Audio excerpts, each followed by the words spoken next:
Hi, my name is Ali Iman and this is my YouTube channel.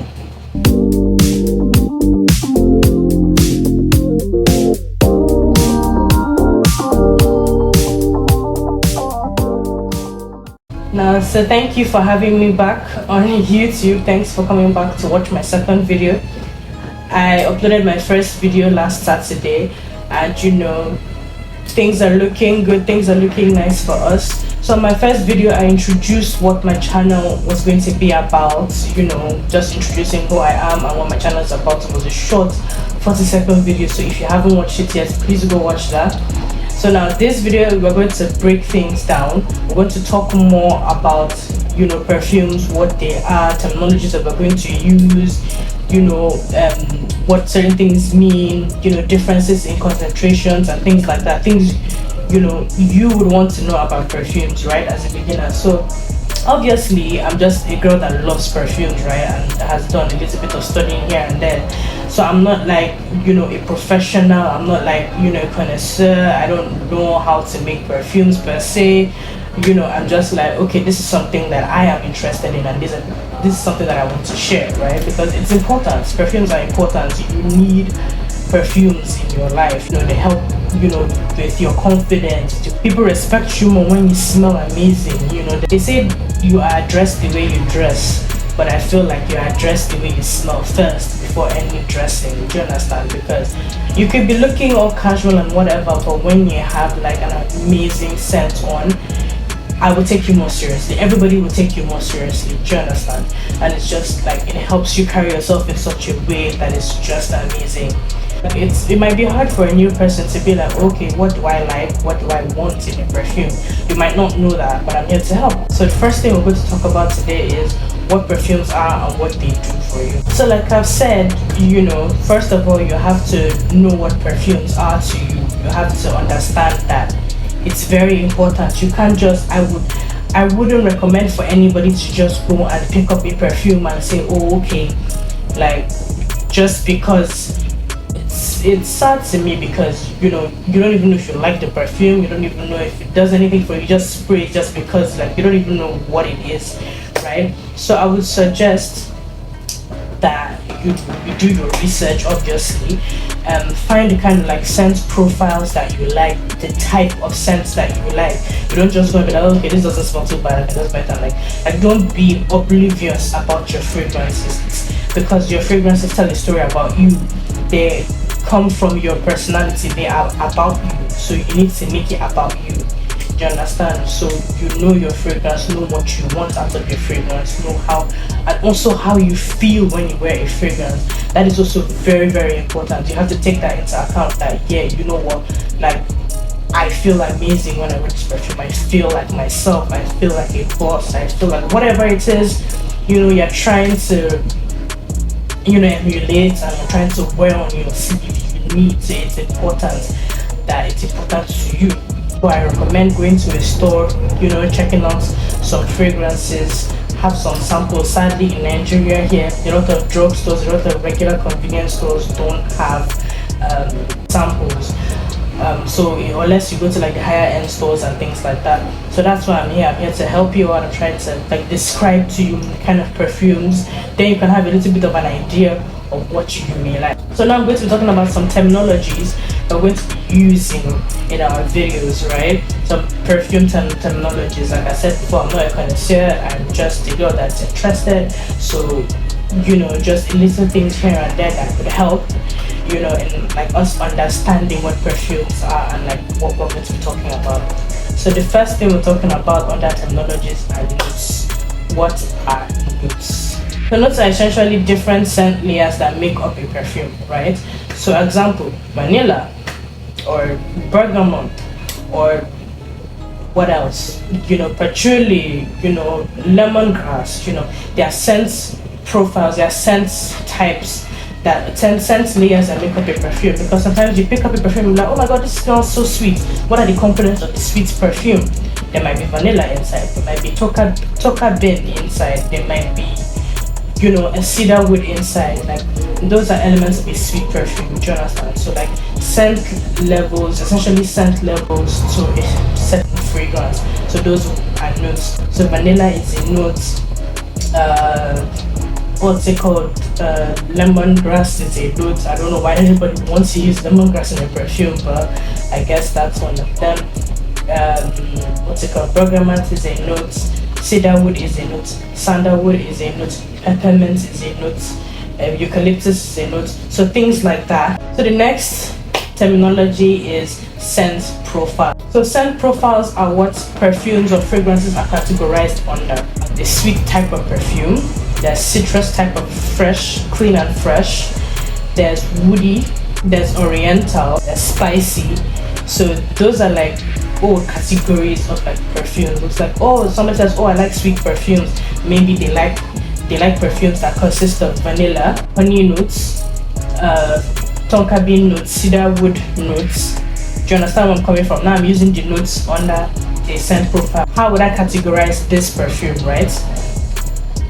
This perfume, I would say, is sweet, right? It's sweet but also woody. Do you understand? So it might have components of vanilla, it might have components of honey, it might have components of wood, it might have components of... So this is a category, so I've categorized the whole perfume under, okay, this is wood, or this is sweet. So the next terminology are accords. Accords are pullings of different raw materials, balanced and harmonized to make a unique scent. This one might be a bit confusing because, you know, I already said notes are like what makes up a fragrance. Scent profiles are like the categories in which you would place certain fragrances. You would know whether they are sweet, they are spicy, and things like that. Now, accords are like somewhere in the middle, right? Accords are okay. Let me put it this way. So scent profiles, under scent profiles, they might not, in one perfume, it might not just be sweet. It might be sweet and woody. You know, like the perfume that I brought out was sweet and woody. It might be citrus and fresh, that kind of thing. So it's like, what are the components that make up the perfume? So there can be different accords. So let's say sweet accords and it might be woody accords. So when you're baking, there's the dry butter and there's the wet butter. So that kind of thing, it makes the components of the cake. So when we say accords, we mean there's sweet accords, you know, there's oriental accords, there's woody accords in one perfume. As we progress, I would use the words more often and you understand what I'm trying to say. First terminology I'm going to talk about is sillage. What is sillage? First of all, sillage is spelled Sillage. Now I know that spells sillage, but please never ever call it sillage. It is sillage. Sillage. So sillage is the scent trail a fragrance leaves behind as it evaporates. So you know how, like, when you enter a place and you know you notice that before somebody enters or as somebody leaves a room, the fragrance still stays there.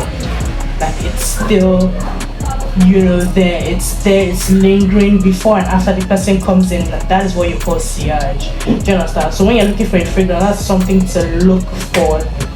Like that indicates a very good perfume, right? That's kind of perfume we want. That's kind of quality that we want. You want to enter a place, before you enter there, your perfume has walked in before you, and after you've left, the perfume is like it's still there. It's inviting. It's telling people, yeah, I was here and I smell amazing and I smell good. So that's one very good indication that you've got a very quality perfume. So the fifth terminology are flankers. I'm guessing some of you might know what flankers are. So flankers are newly created perfumes that share DNA or similarity with already existing perfumes. Now, for example, let's say use Mugler Alien for example, original. So the flanker is Mugler, there's Angel and there's Goddess. But they usually have the same bottle. Might be different colors or, you know, different, but they're usually the same bottle. So I would also classify a perfume and an intense. So let's say YSL Libre, right? And YSL Intense. Intense is a flanker of Libre because Libre is the original. So I have YSL Libre Intense, right? So this is a flanker of YSL Libre. So I only have the Intense version. This can be considered a flanker. I also have this perfume. It's called Musky from, I really don't know what brand this is. Please, if you know where I can find this Again, I've had this for over 2 years and I don't know where to find it. So this is Musky Silver Water and this is Musky. So these are flankers. Flankers are sibling fragrances basically. So next on our list is the differences in concentration. Usually on every perfume, you see something in French saying eau de parfum or eau de toilette or something like that, right? So that is the concentration actually. So there's more. There's parfum, there's eau de parfum, there's eau de cologne, there's eau de toilette, and there's the last one, I can't pronounce it, something like that, right? And that's like the lowest version. I'll put it on the screen somewhere for you to see how it's pronounced or like spelled and stuff. So parfum is obviously the highest level of concentration. They contain 20 to 30% of perfume oils depending on what the perfumes are like and what the perfumer was going for or is going for. There's eau de parfum. Oil concentrates in them are usually 15 to 20%. So obviously with the higher perfume oil weight, it means better smelling fragrance, strong sillage, things like that. Usually that's what it means. So the next is eau de toilette. You probably hear this a lot. Usually a lot of perfumes have eau de parfum and eau de toilette versions. The toilette is usually 5 to 15% of perfume oils in them. I'm not going to try to pronounce this. This is usually 1 to 3% of perfume oils. This is what you find in your body splash, your body body mist and things like that. This is the concentrate of perfume oils you usually find in them. Subtopic is how to spray your perfumes. Now we've gone to the store, we found our signature scents. We've checked the sillage is long lasting. The fragrance is amazing, smells good. So the next thing to note is how to spray your fragrances, how to spray your perfumes. Now for ladies, I'm sure you already know this. So on your pulse points by your neck, right? I'm going to add behind your neck, behind your head. So here, inner elbow, shoulder blades, because you want to hug somebody and you want them to perceive the perfume around here. That is important on your neck and down to your shoulder blades. That is very important. If you're wearing a skirt or a short or whatever behind your knee, you can run that all over your body. And one important tip you've heard a million times: do not rub in your perfumes. You do not need that. You do not need to rub in your perfumes. Let the perfume do what it do. I understand that it drips and things like that. It will dry. Obviously, if it's a perfume oil you're using, you have to rub this in because it's oil. So you do this and you rub it in. Just show the guys, the ladies, the pulse points here, behind your neck. And now for the guys, the back of your head is very important because usually you're on low cut or your hair is like lower. So it's amazing. Shoulder blades as well. Your wrists, and you see, if you have a beard, like here, just on your chin here, oh my god, it's amazing. It does wonders. So don't forget here, inner elbow wrist. Also no rubbing in, your pulse points behind your ear, behind your neck, and down to your neck, your shoulder blade. Yeah, and guys, down here for the guys, oh my god, like down to your chest. Lovely. How brands market fragrances. This is my favorite subtopic of all because I have a problem with him and her fragrances. First of all, what kind of sexist society is that? First of all, you tell me there's him and her, you are the one deciding for me how I'm going to like why? One, that is just a marketing strategy. First of all, like there's nothing like him and her. Like, how do you know the gender of a fragrance and perfume?